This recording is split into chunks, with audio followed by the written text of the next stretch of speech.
श्री शिवाय नमस्तुभ्यम। ओम नमः शिवाय। दोस्तों, कैसे हैं आप? ये बताने के लिए कमेंट्स बॉक्स में हर हर महादेव हमेशा की तरह जरूर लिख दीजिएगा। तो जैसा कि सावन मास चल रहा है इस टाइम पे, अब सावन मास में कुछ ही दिन बचे हुए हैं और सावन मास का बहुत ही प्यारा सा दिन कल गुरुवार का दिन है, 31 जुलाई।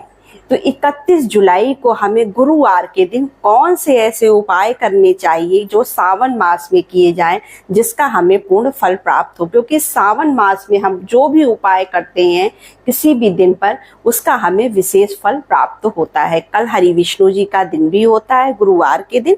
तो यहाँ पर मैं कुछ आपको उपाय बताने वाली हूँ जो पूज्य पंडित प्रदीप मिश्रा जी ने अपनी कथा में बताया है। तो देखिए, कल आपको जो है 30 जुलाई को सावन के महीने में गुरुवार के दिन इस उपाय को जरूर करना चाहिए। अगर आपके घर में कोई व्यक्ति बहुत क्रोध करता है, बहुत गुस्सा करता है, घर में चिड़चिड़ करता है या उसे नशे की आदत है, बहुत लोगों की नशे की आदत होती है जिससे पूरा घर परेशान रहता है, तो आपको ये उपाय उस दिन जरूर करना चाहिए गुरुवार के दिन सावन मास में। तो बहुत ही छोटा सा उपाय है और बहुत ही अच्छा उपाय है, आप इसको करके जरूर देखिएगा। तो देखिए, मैं यहाँ पर बताती हूँ कि पहले आपको सामग्री क्या क्या यहाँ पर लेनी है। तो देखिए, यहाँ पर बहुत ज्यादा सामग्री नहीं लेनी है, आपको 5 बेलपत्र लेने हैं जो कि सावन के महीने में आपको इजिली कहीं पर भी मिल जाएगा। तो आप 5 बेलपत्र ले लीजिएगा, 1 लोटा तांबे का जल भर लीजिएगा। अब हमें बेलपत्र नहीं चढ़ाना है यहाँ पर, मतलब हमें बेलपत्र भी चाहिए और साथ में उसकी डंडी भी चाहिए। तो अब हम उसको कैसे करेंगे? तो बेलपत्र में जो लंबी लंबी डंडियां नीचे की तरफ होती हैं उन डंडियों को आप 5 बेलपत्र में से तोड़ लीजिएगा, पहले तोड़ लीजिएगा और बेलपत्र भी आप साथ में रख लीजिएगा, थोड़ी थोड़ी डंडियां छोड़ दीजिएगा। उसके बाद इसे लेकर हम कहाँ पहुंचेंगे? महादेव के मंदिर में। महादेव के मंदिर में पहुंचकर आपकी मुख किधर होगी? उत्तर दिशा की तरफ। ये जो हम 5 डंडियां, जो 5 ठूठ उसके तोड़े हैं बेलपत्र के, उसको हम कहाँ चढ़ाएंगे? माता अशोक सुंदरी के स्थान पर। जो व्यक्ति बहुत गुस्सा करता है, बहुत लड़ाई झगड़ा करता है या नशा करता है, गलत आदतें उसकी हैं, उसका नाम और गोत्र बोलते हुए इन डंडियों को हम पहले माता अशोक सुंदरी के स्थान पर लाइन से 5 डंडियां चढ़ा देंगे। उसके बाद भोलेनाथ की शिवलिंग के ऊपर उन 5 पत्तियों को एक साथ आपको एक एक करके समर्पित नहीं करना, डंडियों को आपको एक एक करके समर्पित करना है इस तरह से बेड़े में, और जो बेलपत्र होगी वो भोलेनाथ की शिवलिंग पर एक साथ 5 बेलपत्र रख लीजिएगा और डंडी जो है वो माता अशोक सुंदरी की तरफ रहेगा, क्योंकि छोटी छोटी सी ही डंडियां बची होंगी, वो माता अशोक सुंदरी की तरफ रहेगा और पत्ती का मुख जो होगा वो आपकी तरफ होगा। फिर हमें वो जो 1 लोटा जल हम तांबे का लेकर गए हैं वो भोलेनाथ की शिवलिंग के ऊपर समर्पित कर देंगे। और जब हम जल समर्पित करेंगे तो जलाधारी पर जो हम माता अशोक सुंदरी के स्थान पर जो हमने डंडियां रखी है, जो ठूठ रखी है, वो पानी के बहाव से नीचे गिरने लगेगा। तो हमें क्या करना है कि उसमें अगर 2, 4, 1 डंडी, जितनी भी डंडी नीचे गिरेगी वही डंडियां आपको उठा लेनी है, ना कि जो माता अशोक सुंदरी के स्थान पर अगर कोई 1-2 डंडियां रह गई हैं तो उसको आपको नहीं उठाना, जो नीचे गिरी होंगी उसी को आपको उठा लेना है।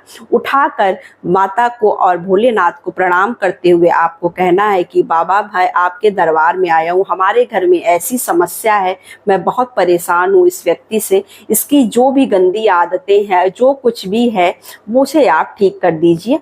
यह ऐसी प्रार्थना करते हुए उन डंडियों को लेकर आप अपने घर चले आइएगा। उसके बाद आपको क्या करना है? उन डंडियों को किसी चीज में रखकर कूट के एक थोड़ा सा दरदरा या जैसा भी पेस्ट टाइप बन जाए आप बना लीजिएगा। जो व्यक्ति घर में बहुत ज्यादा कलेश गुस्सा करता है या उसकी गंदी आदतें हैं शराब वगैरह पीने की, तो आप क्या करिएगा? उसको मिलाकर किसी भी चीज में मिलाकर थोड़ा थोड़ा दे दिया करिए। धीरे धीरे उसकी देखिएगा आदत बिल्कुल छूट जाएगी, ना वो गुस्सा करेगा, ना वो जो है शराब जैसी गंदी चीजों की लत उसकी जो है वो छूटने लगेगी। तो आप इस उपाय को करके देखिएगा जरूर, क्योंकि इन चीजों से बहुत से लोग परेशान होते हैं और घर का पूरा वातावरण खराब हो जाता है। अब हम बढ़ते हैं दूसरे उपाय की तरफ कि पंडित जी ने यहाँ पर दूसरा उपाय किस चीज के लिए बताया है। तो यहाँ पर दूसरा उपाय जो मैं बताने वाली हूँ मनोकामना पूर्ति के लिए। आपकी अगर कोई भी मनोकामना है और लंबे टाइम से है, वो पूर्ण नहीं हो पा रही है, तो सावन महीने के गुरुवार के दिन आपको, जो सप्तमी का दिन भी पड़ रहा है 31 तारीख को, तो आप इस दिन इस उपाय को जरूर करिएगा। आपकी जो भी मनोकामना होगी वो जरूर पूर्ण हो जाएगी। चाहे आपकी कितनी भी बड़ी से बड़ी इच्छा हो, कितनी भी बड़ी से बड़ी मनोकामना हो, इस दिन यह छोटा सा उपाय करने से पूर्ण जरूर होता है। तो यहाँ पर देखिए आपको करना क्या है। पहले तो आपको लेना है 5 बेलपत्र। सिर्फ आपको 5 बेलपत्र लेने हैं और कुछ भी नहीं लेना है। मैं बहुत छोटे छोटे उपाय आपको यहाँ पर बता रही हूँ जिसका आपको पूर्ण लाभ प्राप्त होगा। अब हम इन 5 बेलपत्र और एक लाल रंग का कपड़ा आपको छोटा सा लेना है। लेकर आपको महादेव के मंदिर पहुंचना है। महादेव के मंदिर पहुंचकर आपका मुख किधर होगा? उत्तर दिशा की तरफ। अब हम क्या करेंगे, इन 5 बेलपत्र को एक के ऊपर एक रखकर भोलेनाथ के मंदिर में शिवलिंग के ऊपर 5 बेलपत्र चढ़ा देंगे। उसके बाद बाबा से प्रार्थना करेंगे कि आपकी जो भी मनोकामना, आपकी जो भी इच्छा है, वो प्रार्थना करते हुए आपको कहना है कि बाबा मेरी ये मनोकामना पूर्ण हो जाए। मैं चाहता हूँ कि इस सावन में मैंने जो ये उपाय किया है इसका हमें पूर्ण लाभ हो। मेरी ये इच्छा है, मेरी ये मनोकामना है, ये जल्द से जल्द पूर्ण हो जाए। ऐसी आपको वहां पर प्रार्थना करनी है। उसके बाद आपको क्या करना है कि एक बेलपत्र, जो आपने 5 बेलपत्र चढ़ाए हैं, तो 4 आपको वहीं पर छोड़ देने और एक बेलपत्र आपको उठा लेना है और वो जो आपने लाल कपड़ा लेकर आप गए हैं साथ में, उसमें आपको लपेट लेना है। लपेट कर बाबा को हाथ जोड़कर प्रार्थना करते हुए अपने घर आ जाना है।